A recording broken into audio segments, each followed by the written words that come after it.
Hey, welcome to Figuring It Out with me, Kelly Renee. We're all figuring it out. How to live the life we want, living our truth, living authentically. It's so good to see you all today. This is episode 47. Monday, I celebrated my 65th birthday. I never dreamed I'd make it this far. Prior to my 60th, I recall telling folks I didn't think I'd make it to 60. The year before, I'd had another heart event resulting in bypass surgery. Dying wasn't really a concern for me, but for those that I'd leave behind. My wife, my children and grandchildren, my brother and nephew, and the many people around me who, over the years, had the privilege of being a small part of their stories. You see, I'd had heart issues for years, blocked arteries, in part hereditary, and in part not taking care of myself. Maybe some sins of my past. Some wonder why I waited so long to come out as trans. Me too, sometimes. Mostly, I think it was the not knowing why or how I was different, and yet deep down, knowing exactly. For years, I didn't have the language, had no idea how to even bring it up in conversation. It took a major health event like bypass surgery for me to own my identity and do something about it. My self prophecy, in a way, came true. The person I was on some levels stopped existing before my 60th birthday, and Kelly was born, at least to the rest of the world. Now here I am at 65, looking forward to as many years as God sees fit to provide me. My family is still pretty much intact too. Other than my gender difference, I'm pretty much the same imperfect person I've always been.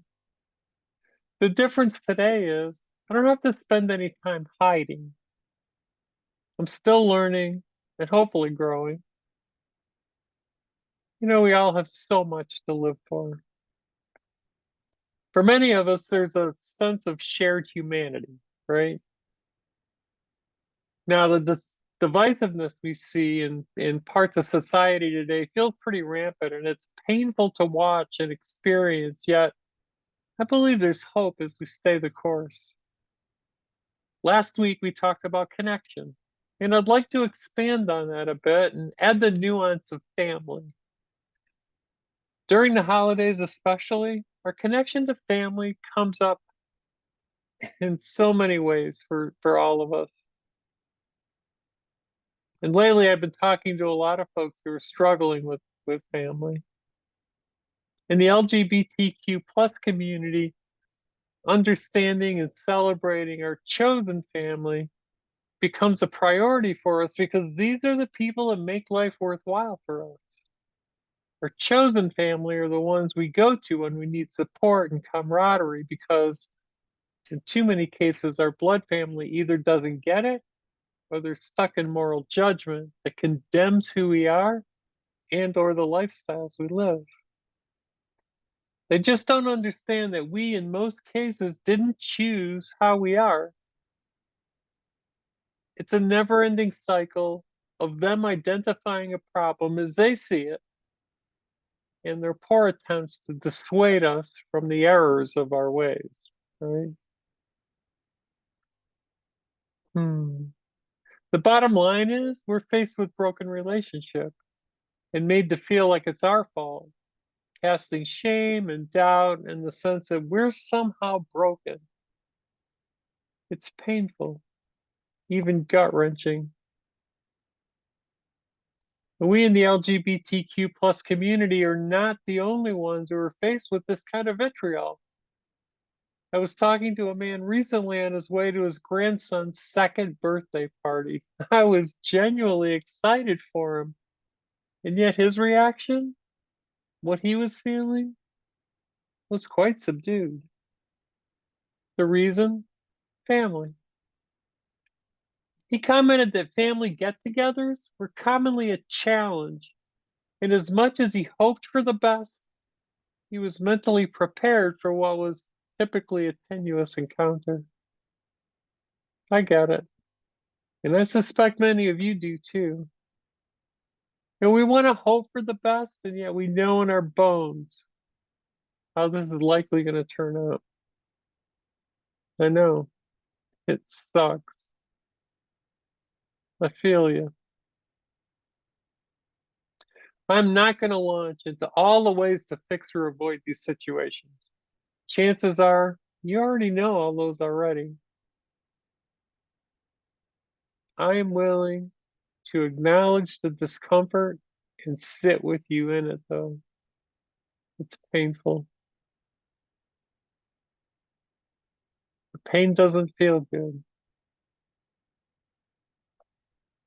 And I want you to know it's okay for you to sit with it and let it wash over you. See, there's no magic formula to make it go away. You can't take one of the Harry Potter wands off the shelf and make it vanish. We could try to replace those relationships with the ones that fill us up, and that's all great. And at the end of the day, the broken relationships in our lives hurt a lot. Recognize it, own it, sit with it, and notice that, like a wave crashing on the shore, the hurt will subside over time.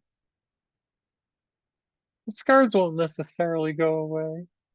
Yet as the waves crash against the rocks on the shore, the edges become smoother and less sharp and jagged. It's a process. It happens over time. It's impossible to notice in the moment, yet over time, the evidence becomes more apparent. I am so sorry you're going through this. And I know I've been there. Please be patient with yourself.